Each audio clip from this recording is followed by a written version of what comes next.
So I'm Carol Coulter, and my husband and I own this 20-acre farm we call Heritage Homestead, and we started about 24 years ago. And fortunately, my husband is a builder, so we were able to do a lot on the farm because he built it all, and I hold things up and I step and fetch tools and things.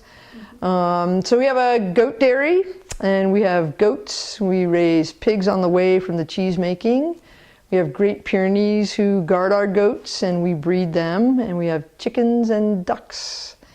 And we make cheese, fudge, caramel sauce. We unfortunately do eat our pigs at the end of the season, so they're way fed and they're way good. Let's see, what else do I do? So I teach the Bird's Eye business course for the Ascent Business Network. So mainly I've taught courses in Boone and Ashe. I think I've done 5 classes now, and they've all been awesome.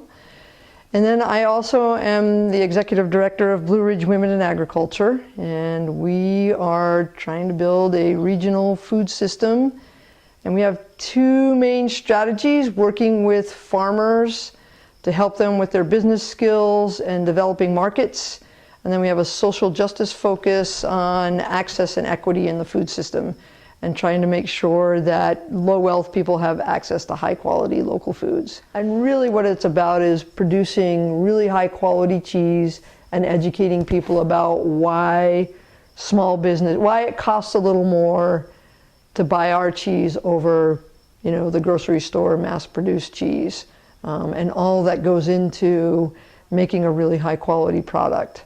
So for me, success is really the connection to the consumer and helping them understand why supporting a local small farm really makes sense.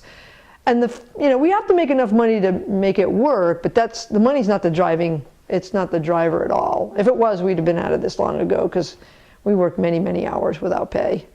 But it supplements in a way that's enough to make it, keep us going. It's really made me focus more on our record keeping. Like, we were doing some record keeping, but actually we were doing really good record keeping, but I wasn't going back and looking. So I had the data, but I wasn't looking at it to see what was happening over time. And I think the thing that I got most surprised about is I really thought we were doing much more retail, and it turns out we're doing more wholesale than retail. So we do about 60% wholesale and only 40% retail, and I thought it was like 70-30.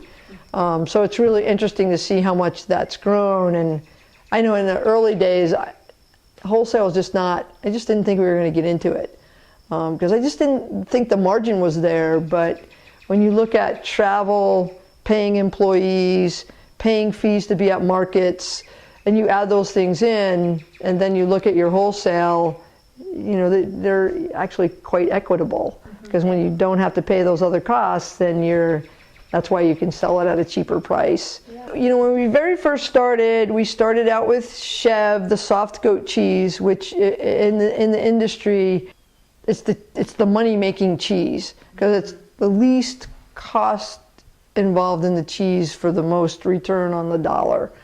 So Chev was the very first thing we made.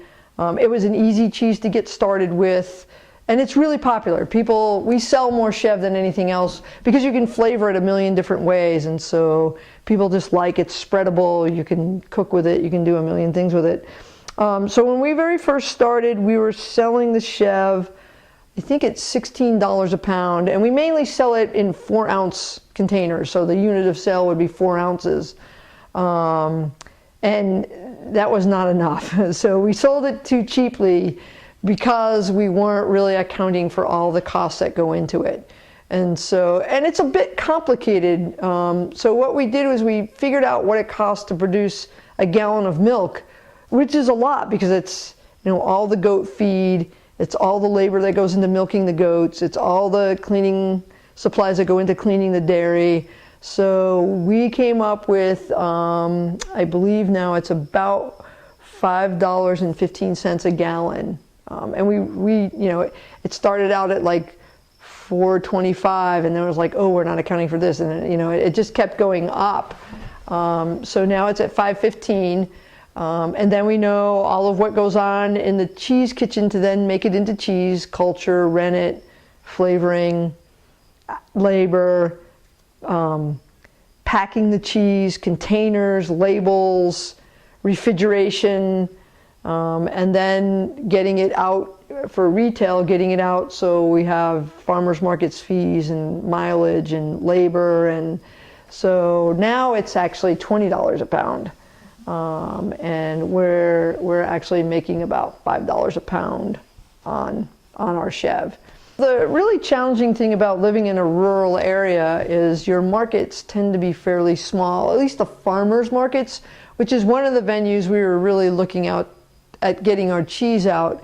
So early on we were doing the Abingdon market, and it's a really nice market and enjoyable, and my husband is really better at this, and so when I would come home and we would cash out, he really started looking hard at distance, time, and the amount we were making. So we dropped that market, and we picked up a market down in Piedmont, which we thought, a really big population center, and only did that one for a year because it was even a further drive. And again, it was that what we were bringing home wasn't worth it. And then we tried the cobblestone market in Winston, and we did really great there for 2 years, and then they let another goat cheese person in. Now, if they'd let a cow cheese person in, I think we would have stayed okay. But 2 goat cheese people going head to head, there's just not that many people. And so when our sales dropped there, so those were really, really looking at where we were going and why we were going there. Yeah. It did help with picking up some wholesale because chefs come, and we still maintain those relationships, but in terms of actually driving there.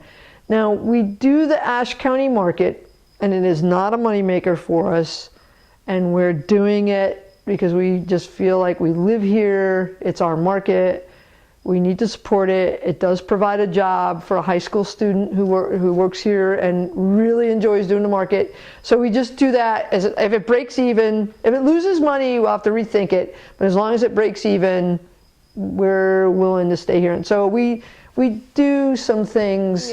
Sunday is our sacred day. I still have to milk in the morning, and then it's sauna, brunch, and a nap. And those things are sacred, and you cannot get us to do anything on Sunday till after like maybe 2 o'clock. Or if people want to come to the farm, it's like from morning till 2. It's just not happening.